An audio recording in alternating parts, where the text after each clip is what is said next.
really makes me sick to my stomach to see a lot of the hard work that I've done so far.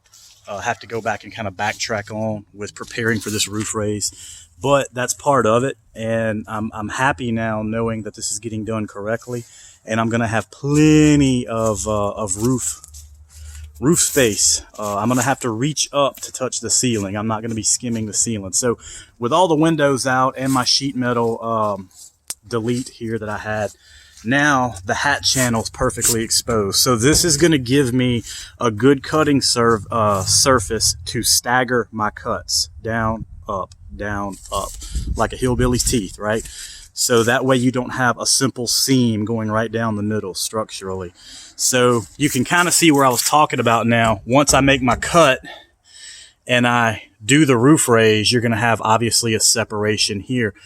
This is just over 1 inch inside of this hat. So some thick 1-inch tubing will fit perfectly in here and give you just enough of a tiny gap to run a really good solid weld on.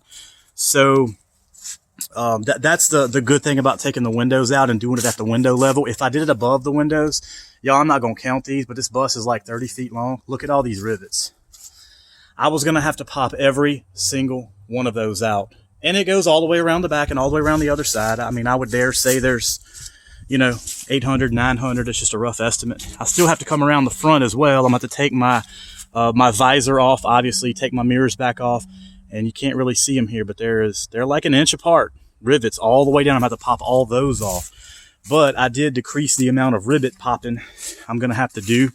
And with doing the roof raise here, I have plenty of good workspace to make sure this is done structurally correct. And once I'm done, I'm going to order my sheet metal. I still don't know how high I'm going to do my roof raise yet. I'm thinking 12 to 16 inches. But honestly, y'all, I'm going to price the sheet metal, 18 gauge, 20 gauge sheet metal.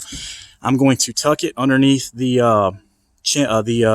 freaking gutter here, and it's going to come down and it's going to touch the outside of this gutter. So there's an overlap here.